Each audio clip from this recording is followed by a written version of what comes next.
Alhamdulillah Alhamdulillahilladzi arsala Muhammadan rahmatan lil alamin.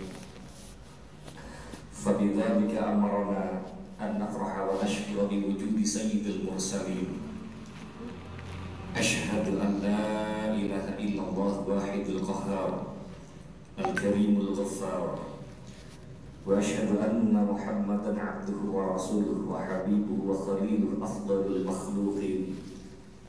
Allahumma salli wa sallim wa barik ala sayyidina Muhammad fatihin kulli babin min abwabil mahjubin wa ala alihi wa sahbihi ajma'in, amma ba'du. Fa ya ayyuhal hadirun usikum wa nafsi bi taqwallah faqad fazal muttaqun ittaqullaha haqqa tuqatih wa la tamutunna illa wa antum muslimun. Qala Allah Ta'ala fi kitabil karim, laqad ja'akum rasulun min anfusikum azizun 'alaihi ma 'anittum harisun 'alaikum bil mu'minina raufur rahim. Ma'asyiral hadirin sidang Jumat yang dimuliakan Allah, pada kesempatan yang berbahagia ini marilah kita bersama-sama meningkatkan kualitas iman dan takwa kita pada Allah. Takwa yang sebenar-benarnya, bersungguh-sungguh kita jalankan perintah Allah dan kita jauhi apa yang dilarang oleh Allah. Ma'asyiral hadirin rahimakumullah, hari ini memasuki Jumat terakhir bulan Rabiul Awal, bulan yang dikenal dengan bulan Maulidur Rasul, bulan kelahiran junjungan kita Nabi Muhammad SAW. Bahwa perayaan Maulid Nabi dimanapun saja, kapanpun saja, di masjid, di rumah, di instansi, atau di lingkungan kita, semuanya adalah wujud atau ekspresi rasa rindu kita, ekspresi rasa bahagia kita atas lahirnya sosok manusia agung Muhammad SAW. Sayyid Muhammad bin Alawi Al-Maliki dalam tulisannya menyampaikan, anna ihtifal al-maulidin Nabi Syarif, bahwa seluruh perayaan peringatan Maulid Nabi Muhammad SAW merupakan ta'birun anil farah was surur, adalah ekspresi rasa bahagia dan sukacita atas lahirnya sosok agung Muhammad SAW. Dan boleh jadi kita selaku umat Rasulullah SAW yang hidup di akhir zaman meluapkan ekspresi cinta dan rindu kita kepada baginda Rasul dengan mengikuti perayaan Maulid Nabi tersebut. Kita adalah umat yang hidup di akhir zaman, berjarak 1400 tahunan dengan masa hadirnya baginda Rasulullah SAW. Hanya mendengar kisah hidup beliau, hanya mendengar kisah hidup beliau dan para sahabatnya dari buku, dari guru-guru kita, dari penceramah-penceramah kita, dan kita tidak pernah melihat beliau. Baginda Rasulullah SAW pernah ngerasani kita dalam sebuah sabdanya. An Abi Sa'id Al-Khudri radhiyallahu anhu, an Rasulillah SAW, anna rajulan qala, ada seorang sahabat yang datang kepada Rasulullah, ya Rasulullah, tuba liman ra'aka wa amana bika, beruntunglah, sangat beruntung orang yang beriman kepadamu dan dia pernah berjumpa melihat dirimu.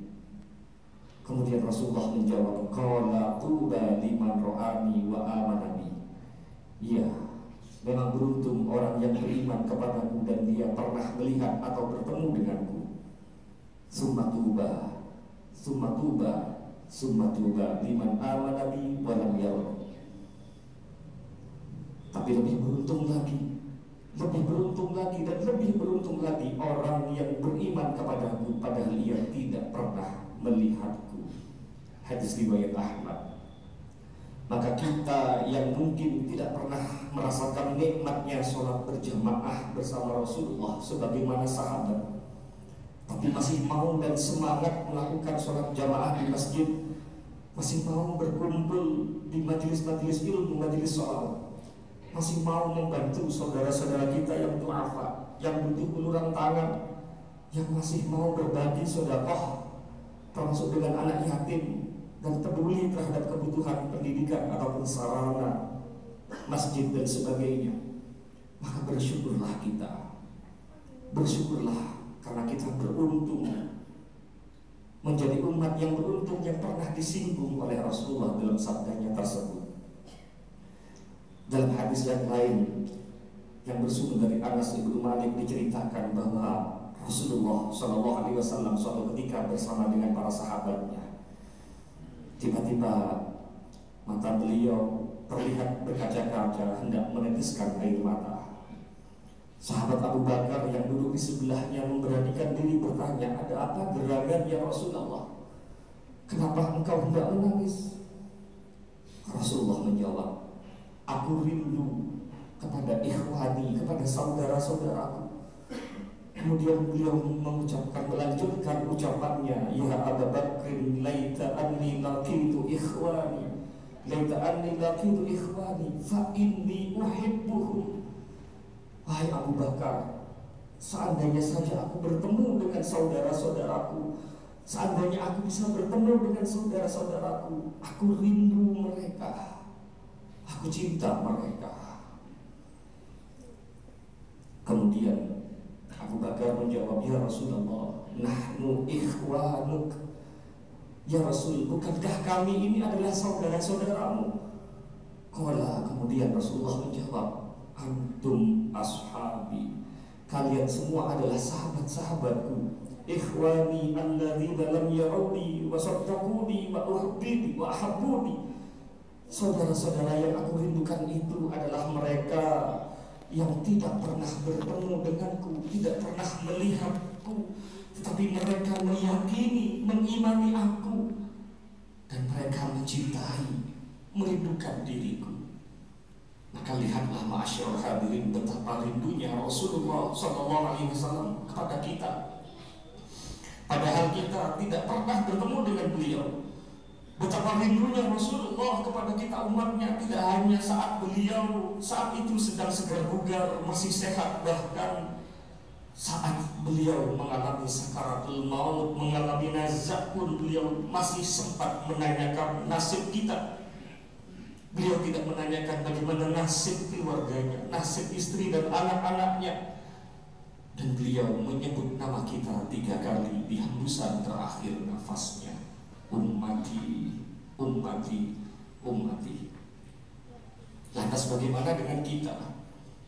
Berapa kali kita menyebut nama Muhammad, membaca sholawat dalam sehari semalam? Bergetarkah hati kita saat nama Muhammad disebut? Saat ada panggilan azan, kemana kita? Saat ada majelis ta'lim, majelis ilmu, kemana kita? Saat saudara butuh bantuan, butuh uluran tangan, kemana kita? Maka sebesar apa rindu kita kepada Rasulullah Sallallahu Alaihi Wasallam. Ma'asyiral hadirin rahimakumullah. Di saat pasca wafatnya Rasulullah Sallallahu Alaihi Wasallam, lama sahabat Bilal bin Rabah tidak mengunjungi kota Madinah. Sampai suatu malam Rasulullah hadir dalam mimpi Bilal dan menegurnya, wahai Bilal, mengapa engkau tidak mengunjungiku? Ya Bilal, wa ma hadza jafa, mengapa engkau seperti ini? Bilal pun bangun terperanjat. Segera dia mempersiapkan perjalanan ke Madinah untuk ziarah ke makam Rasulullah Sallallahu Alaihi Wasallam. Sekian tahun dia meninggalkan Rasulullah.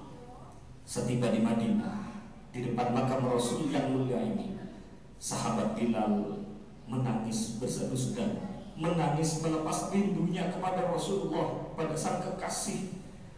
Saat itu ada 2 pemuda yang telah beranjak dewasa mendekatinya. Keduanya adalah cucu Rasulullah, Hasan dan Husain. Maka dengan mata sembab oleh tangisan, Bilal yang sudah kian beranjak tua memeluk kedua cucu Rasulullah tersebut. Salah seorang dari mereka berkata kepada Bilal, wahai paman, maukah engkau sekali saja mengumandangkan azan untuk kami? Kami ingin mengenang kakek kami. Ketika Khalifah Umar bin Khattab yang telah menjadi khalifah saat itu melihat pemandangan yang mengharukan itu, beliau juga memohon kepada Bilal untuk mengumandangkan azan meskipun sekali saja.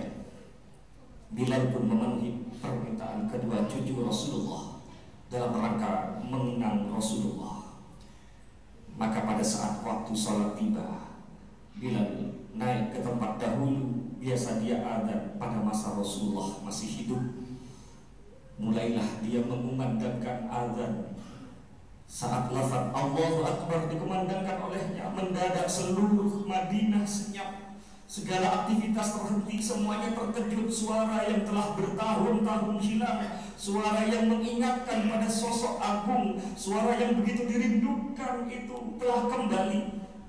Ketika Bilal meneriakkan kata asyhadu an la ilaha illallah, seluruh isi kota Madinah berlarian ke arah suara tersebut sambil berteriak, Rasulullah hidup lagi, Rasulullah hidup lagi.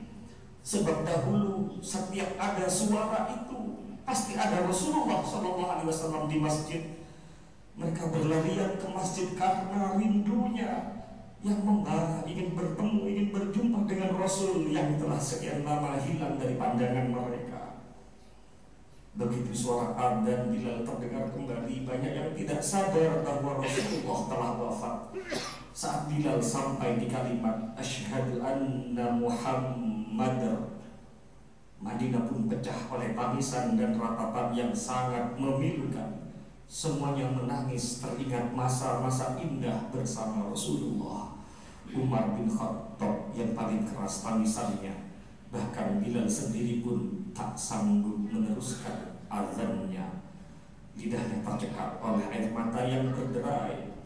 Maka Bilal pun saat itu jatuh pingsan, tak sanggup menahan kuatnya rindu kepada Rasulullah Sallallahu Alaihi Wasallam. Maka hari itu Madinah mengenang masa-masa saat masa ada Rasulullah di antara mereka. Dan hari itu adalah adzan pertama dan terakhir bagi Bilal setelah Rasulullah wafat.